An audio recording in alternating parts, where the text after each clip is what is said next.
श्री राम। बादेव बन निधि नीर निधि जलधि सिंधु बारी सत्यतयो त्यो निधि कंपति उदधि पयोधि नदी सलखन सिया रामचंद्र की जय। वन निधि नीर निधि जलधि सिंधु वारीश त्यो निधि कंपति उदधि पयोधि नदीश को क्या सचमुच ही बांध लिया। निज विकलता विचारी बहोरी बेसी गयो गृह करी भय भोरी।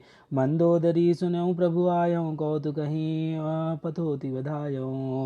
फिर अपनी व्याकुलता को समझकर ऊपर से हंसता हुआ भय को बुलाकर रावण महल को गया। जब मंदोदरी ने सुना कि प्रभु श्री राम जी आ गए हैं और उन्होंने खेली में समुद्र को बदवा लिया है, कर गही पति भवन निचियानी बोली परम मनोहर बानी। चरण नाई सुरु अंचल रूपा सुनहु बचन पिय परिहरि को पा। तब वह हाथ पकड़कर पति को अपने महल में लाकर परम मनोहर वाणी बोली। चरणों में से नवाकर उसने अपना अचल पसारा और कहा, हे प्रीतम, क्रोध त्याग कर मेरा वचन सुनिए। नाथ बैरु की जय ताही सो बुद्धि बल सकित जीत जाही सो। तुम ही रघुपति अंतर कैसा खलु कद्योत दिन करही जैसा। हे नाथ, वैर उसी के साथ करना चाहिए जिससे बुद्धि और बल के द्वारा जीता जा सके। आप में और श्री रघुनाथ जी में निश्चय ही कैसा अंतर है, जैसे जुगनू और सूर्य में। अधिबल मधु कैटभ जहि मारे महावीर दिति सुत अंगारे। जहि बलिबाद सहस भुज मारा सोई अवतरे हरण मही भारा। जिन्होंने विष्णु रूप से अत्यंत बलवान मधु और कैटभ दैत्य को मारे और वारा और नरसिंह रूप से महान सूरवीर दिति के पुत्र हिरणाक्ष और हिरण्यकश्यप का संहार किया। जिन्होंने वामन रूप में बलि को बांधा और परशुराम रूपी सहस्त्रबाहु को रूप से सहस्त्रबाहु को मारा, वे ही भगवान पृथ्वी का भार हरण करने के लिए राम रूप में अवतीर्ण प्रकट हुए हैं। तासु विरोधन की जैना था काल कर्म जीव जाके हाथा। हे नाथ, उनका विरोध नहीं कीजिए जिनके हाथ में काल कर्म और जीव सभी हैं। राम ही सौंप ही जानकी नाई कमल पदमात। सुध कहु राज समर्पी बन जाई भजहि रघुनाथ लखन सिया रामचंद्र की जय।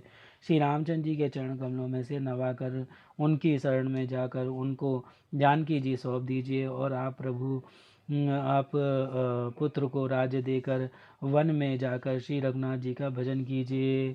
नाथ दीन दयाल रघुराई बांधो सन्मुख गए न खाई। चहई करन सो सब करी बीते तुम सुर असुर चराचर जीते। हे नासी रघुनाथ जी तो दीनों पर दया करने वाले हैं, सम्मुख शरण जाने पर तो बाघ भी नहीं खाता। आपको जो कुछ करना चाहिए था सो अब आप कर चुके। आपने देवता राक्षस तथा चर सभी जीवों को जीत लिया। संत कहें यस नीति सानन चौथे पन जाई जाय निप कानन। तासु भजन की जय तह भरता जो करता पालक संहरता। हे दसमुख संत जन ऐसे नीति कहते हैं कि चौथेपन बुढ़ापे में राजा को वन में चले जाना चाहिए। हे स्वामी, वहाँ वन में आप उनका भजन कीजिए जो सृष्टि को रचने वाले, पालने वाले और संहार करने वाले हैं। सोई रघुवीर प्रणत अनुरागी भजऊ नाथ ममता सब त्यागी। मुनि बर जतन करहि जहि लागी भूप राजु तजी होई बिरागी। हे नाथ, आप विषयों की सारी ममता छोड़कर उन्हीं शरणागत पर प्रेम करने वाले भगवान का भजन कीजिए जिनके लिए श्रेष्ठ मुनि साधन करते हैं और राजा राज्य छोड़कर वैरागी हो जाते हैं। सोई कौशलाधीश रघुराया आयो करन तो ही परदाया। जो पिय मानव मोर सिखावन सुजस होई तिहु पुर यति पावन। वही कौशलाधीश श्री रघुनाथ जी आप पर दया करने आए हैं। हे प्रीतम, यदि आप मेरी सीख मान लेंगे तो आपका अत्यंत पवित्र और सुंदर यश तीनों लोकों में फैल जाएगा। अस कही नयन नीर भरी कही पद कंपित गात।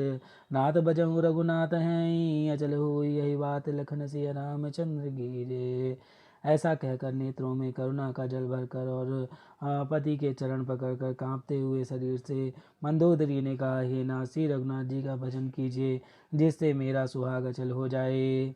तब रावण माया सुत उठाई कहे लाग खल निज प्रभुताई। सुनुते प्रिया वृता भय माना, जग जोधा को मोहि समाना।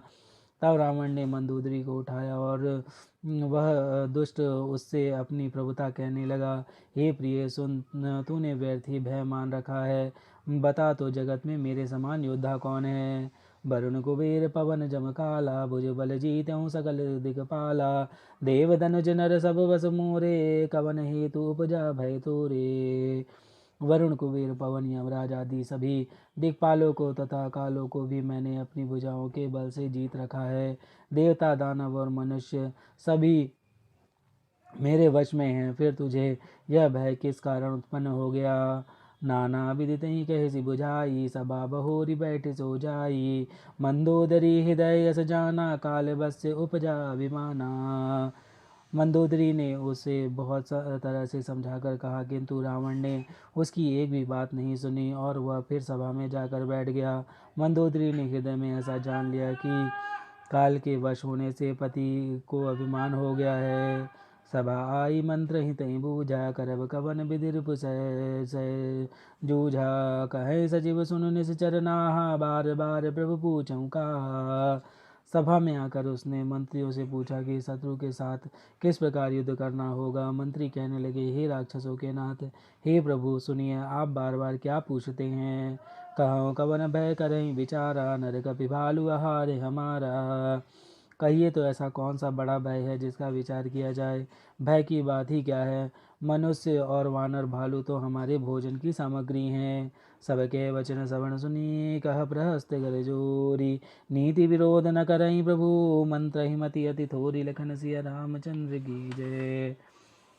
कानों से सबके वचन सुनकर रावण का पुत्र प्रहस्त हाथ जोड़कर कहने लगा, हे प्रभु, नीति के विरुद्ध कुछ भी नहीं करना चाहिए। मंत्रियों में बहुत ही थोड़ी बुद्धि है। कह सजीव सठ ठकुर सुहाती, नाथ नपुर आवई यही भांति। बारिद नागी एक कपि आवा, तासु चरित मन महु सबुज गावा।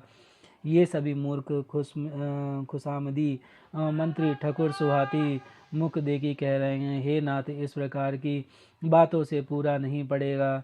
एक ही बंदर समुद्र लांग कर आया था, उसका चरित्र सब लोग अब भी मन ही मन गाया करते हैं, स्मरण किया करते हैं। क्षुदा न रही तुम्हें तब खाऊ, जारत नगर कस न धरी खाऊ। सुनत नी के आगे दुख पावा, सचिवन असमत प्रभु सुनावा।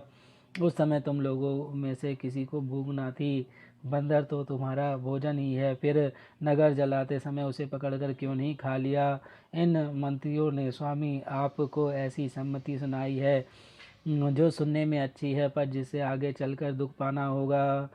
जही बारिश बादहूँ हेला, उतरहूँ सेन समेत सुबेला। सो भानु बनो मनुज खाब हम भाई, वचन कहीं सब गाल फुलाई। जिसने खेली खेल में समुद्र बांध दिया और जो सेना सहित सुबेल पर्वत पर आ उतरा, हे भाई कहो वह मनुष्य है जिसे कहते हो कि हम खा लेंगे। सब गाल फुला फुला कर पागलों की तरह वचन कह रहे हैं। तात वचन मम मम सुनु अति स आदर, जनि मन गुनहु मोहि करी कादर। प्रिय बानी जे सुनहि जे कहीं, ऐसे नर निकाय जग अहहीं। हे तात, मेरे वचनों को बहुत आदर से बड़े गौर से सुनिए। मुझे मन में कायर ना समझ लीजिएगा। जगत में ऐसे मनुष्य झुंड के झुंड बहुत अधिक हैं, जो प्यारी मुंह पर मीठी लगने वाली बात ही सुनते और कहते हैं। बचन परम हित सुनत सुनत कठोरे, सुनहि जे कहिन ते नर प्रभु थोरे। प्रथम बसीठी पवन पठऊँ सुनो नीति, सीता दई करहूँ पुनि प्रीति। हे प्रभु, सुनने में कठोर परंतु परिणाम में परम हितकारी वचन जो सुनते और कहते हैं, वे मनुष्य बहुत थोड़े हैं। नीति सुनिए, उसके अनुसार पहले दूध भेजिए और फिर सीता को देकर श्री रामचंद्र जी से प्रीति मेल कर लीजिए। नारी पाई फिर जाही जो, तो न बढ़ाई रारी। नाहित सन्मुख समर मही, तात करऊँ हटि मारी। लखन सिया रामचंद्र की जय। यदि वे स्त्री पाकर लौट जाएं तब तो व्यर्थ ही झगड़ा ना बढ़ाइए, नहीं तो यदि ना फिरे तो हे तात, सम्मुख युद्ध भूमि में उनसे हठपूर्वक डटकर मार काट कीजिए। यह मत जो मानहु प्रभु मोरा, उभय प्रकार सुज सुजग तोरा। सुत सन कह दस कंठ रिसाई, असिमति सट कहीं तो ही सिखाई। हे प्रभु, यदि आप मेरी यह सम्मति मानेंगे तो जगत में दोनों ही प्रकार से आपका सुयश होगा। रावण ने गुस्से में भरकर पुत्र से कहा, अरे मूर्ख, तुझे ऐसी बुद्धि किसने सिखाई? अबहि ते उर संशय होई, बेनु मूल सुत भयउ घमोई। सुनि पितु गिरा परुष अति घोरा, चला भवन कही वचन कठोरा। अभी से हृदय में संदेह भय हो रहा है। हे पुत्र, तू तो बांस की जड़ में घमोई हुआ, तू मेरे वंश के अनुकूल या अनुरूप नहीं हुआ। पिता की अत्यंत घोर और कठोर वाणी सुनकर प्रहस्त ये कड़े वचन कहता हुआ घर को चला गया। हित मत तो ही न लागत कैसे, काल विवश कहु भेषज जैसे। संध्या समय जानि दस सीसा, भवन चले निरखत भुज बीसा। हित की सलाह आपको कैसे नहीं लगती, आप पर कैसे असर नहीं करती, जैसे मृत्यु के वश हुए रोगी को दवा नहीं लगती। संध्या का समय जानकर रावण अपनी 20 भुजाओं को देखता हुआ महल को चला। लंका शिखर ऊपर आगारा, अति विचित्रतः हो यखारा। बैठे जाई तही मंदिर रावण, लागे किन्नर गुन गन गावन। लंका की चोटी पर एक अत्यंत विचित्र महल था, वहाँ नाच गाने का अखाड़ा जमता था। रावण उस महल में जाकर बैठ गया। किन्नर उसके गुण समूह को गाने लगे। बाजहि ताल पखायो बीना, नित्य करई अप्सरा प्रवीणा। ताल करताल पखावज मृदंग और वीणा बज रहे हैं। नृत्यों में प्रवीण अप्सराएं नाच रही हैं। सुनासीर सत सरिस सो संतत करई विशाल, परम प्रबल रिपु शीस पर तद सोचना त्रास। लखन सिया रामचंद्र की जय, पवन सुत हनुमान की जय। उमापति महादेव कौशल किशोर की जय, बाबा विश्वनाथ की जय। माई अन्नपूर्णा की जय, श्री काकुशुंडी महाराज की जय। हर हर महादेव।